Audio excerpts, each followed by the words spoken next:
Hey everyone, it's Mr. Hollywood, and today I am gonna review The Marvels.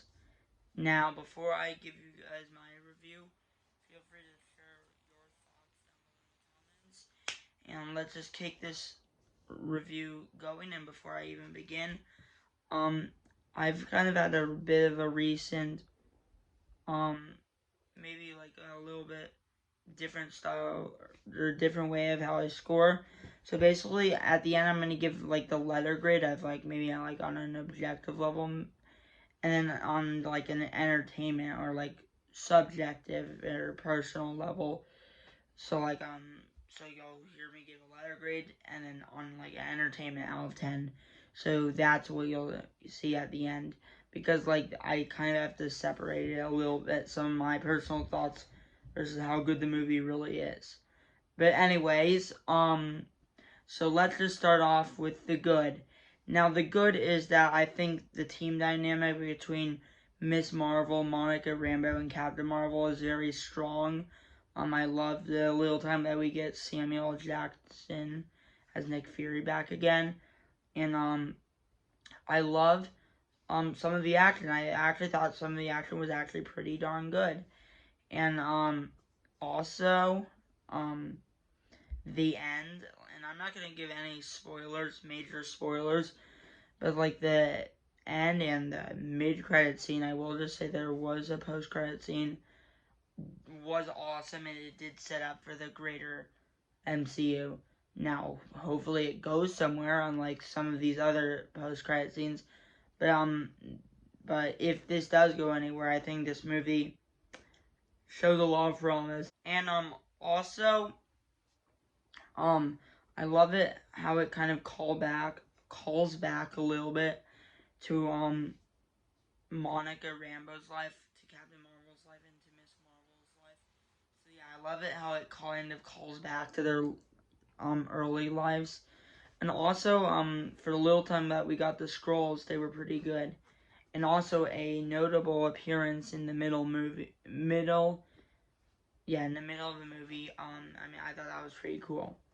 And also I like how that, or yeah, I like how it's a little bit self-aware, which I know some people might not think it's self-aware, but I think it's mostly self-aware of what it wants to be, and I think it is really entertaining.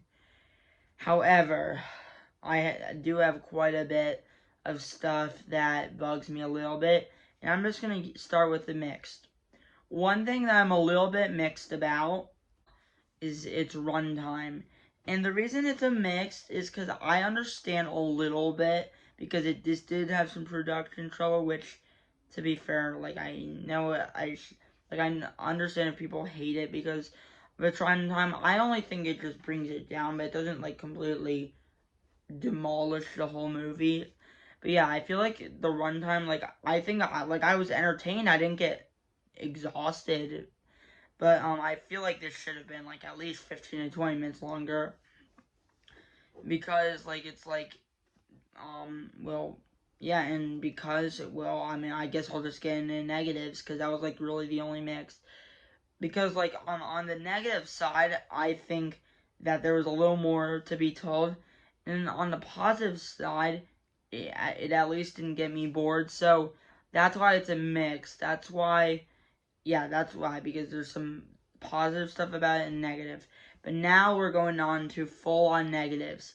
And one of the things that I absolutely hate is that it takes way too long to get going.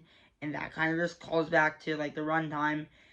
They never really like found a way to completely get back. Like I thought it got better as it went along, but it's because this is only a little less than 2 hours. It didn't have as much.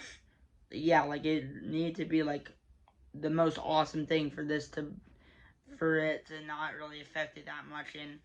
And yeah, the other 90 minutes weren't the most awesome thing ever, but it was good. But yeah, the first 15 minutes, it was a little bit weird. So like I guess you could say it went a little too far with like the comedy a little bit. I don't know.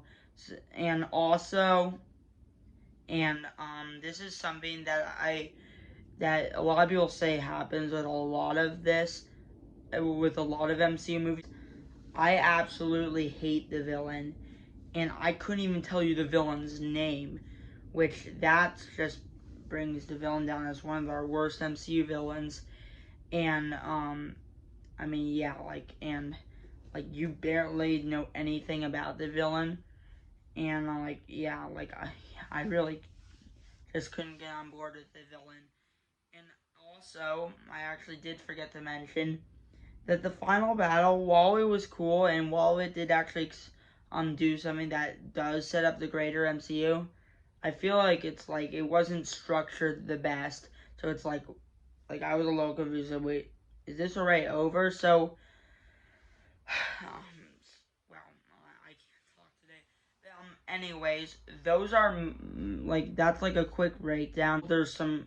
So yeah, this is like a bit of a mixed bag. There's a lot of stuff I enjoy, but there's a lot of stuff that I was shaking my head about that, like, why did they do this?